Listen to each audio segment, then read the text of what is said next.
तो आज का शीर्षक है सृष्टि में उजियाला पहले और सूरज बाद में कैसे। बाइबल में ब्रह्मांड की सृष्टि का जो वृत्तांत है उसमें कुछ आयतें उलझन पैदा करती हैं। इस उलझन को सुलझाना इसलिए आवश्यक है ताकि आप समझ सकें कि परमेश्वर के वचन में कोई गलती नहीं होती और बाइबल पर आपका विश्वास और पक्का हो सके। उत्पत्ति 1:1-3 कहती है, आदि में परमेश्वर ने आकाश और पृथ्वी की सृष्टि की और पृथ्वी बेडौल और सुनसान पड़ी थी और गहरे जल के ऊपर अंधियारा था। तब परमेश्वर ने कहा उजाला हो, तो उजाला हो गया। और परमेश्वर ने उजाले को अंधियारे से अलग किया और परमेश्वर ने उजाले को दिन और अंधियारे को रात कहा। तथा सांझ हुई, फिर भोर हुआ, इस प्रकार पहला दिन हो गया। अब यहां पर उजाला तो हो गया और दिन और रात भी बन गए, लेकिन सूरज की सृष्टि अभी तक नहीं हुई। आगे की आयतों में परमेश्वर ने जल को एक जगह इकट्ठा किया और उसमें से सूखी भूमि निकाली। फिर परमेश्वर ने हरी घास, छोटे छोटे पेड़ और फलदायी वृक्ष बनाए। तब तक तीसरा दिन भी हो गया था। उसके बाद चौथे दिन में जाकर परमेश्वर ने सूरज की रचना की। उत्पत्ति 1:16। तब परमेश्वर ने 2 बड़ी ज्योतियां बनाई। उनमें से बड़ी ज्योति को दिन पर प्रभुता करने के लिए जो सूरज था, और छोटी ज्योति को रात पर प्रभुता करने के लिए बनाया जो चांद था। तो अक्सर यह सवाल उठता है कि सूरज अगर बाद में बना था तो उजाला पहले कैसे हुआ, दिन और रात पहले कैसे बने। तो सबसे पहले तो मैं ये बताना चाहता हूं कि इसका जवाब इतना मुश्किल नहीं है अगर आप ध्यान से सोचें तो। अब जैसे अगर मैं आपसे पूछूं कि सूरज को किसने बनाया, तो आप कहेंगे कि परमेश्वर ने। फिर मैं पूछूं कि सूरज को रोशनी किसने दी, तो आप कहेंगे कि परमेश्वर ने। तो इसका मतलब तो यही हुआ ना कि परमेश्वर अगर चाहता तो वो सूरज को रोशनी नहीं भी दे सकता था। मतलब ये कि सूरज में अपने आप में रोशनी नहीं थी, परमेश्वर ने उसे दी थी। दूसरे शब्दों में, परमेश्वर को उजाला करने के लिए सूरज की आवश्यकता नहीं है, क्योंकि परमेश्वर सर्वशक्तिमान है और वो सब कुछ कर सकता है। दूसरी बात बाइबल सिखाती है कि परमेश्वर का तेज, उसकी महिमा सूरज के प्रकाश से बहुत बहुत ज्यादा है।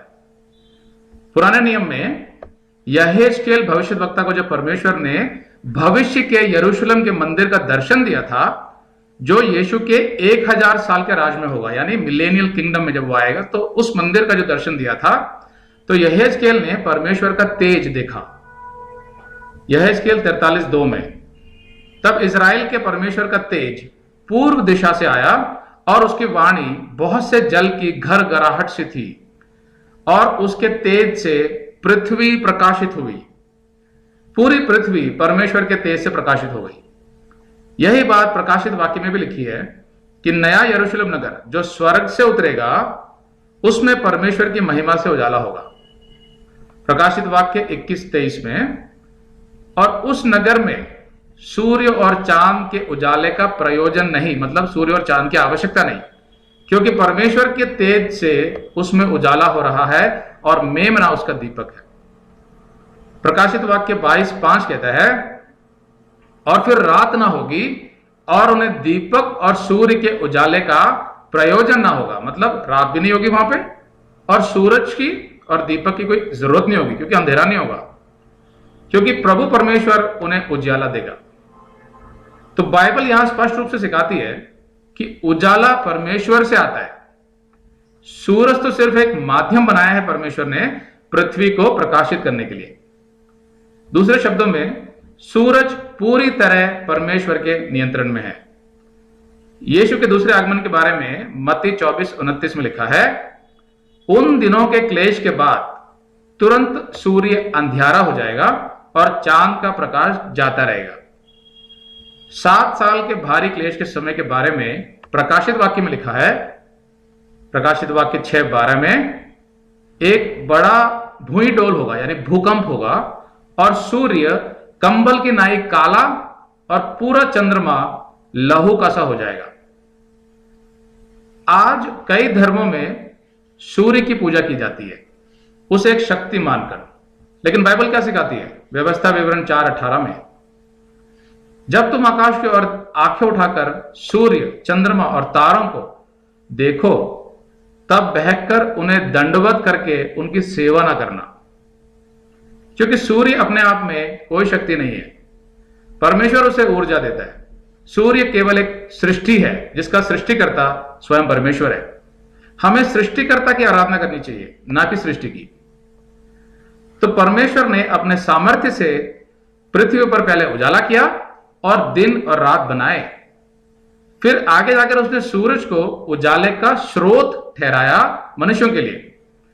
जब पृथ्वी का समय खत्म हो जाएगा और यीशु वापस आ जाएगा, तो उस समय सूरज को फिर से हटा लिया जाएगा और फिर से परमेश्वर अपनी महिमा से ही जगत को प्रकाशित करेगा। लेकिन एक मसीही के लिए यह समझना ज्यादा जरूरी है कि शारीरिक आंखों से दिखने वाली ज्योति से ज्यादा महत्वपूर्ण है आत्मिक आंखों से दिखने वाली ज्योति। यूहन्ना 1:5 कहता है, यीशु में जीवन था और वह जीवन मनुष्यों की ज्योति थी। यूहन्ना 8:12 कहता है, यीशु ने कहा लोगों से, जगत की ज्योति मैं हूं, जो मेरे पीछे हो लेगा वह अंधकार में ना चलेगा परंतु जीवन की ज्योति पाएगा। आमीन।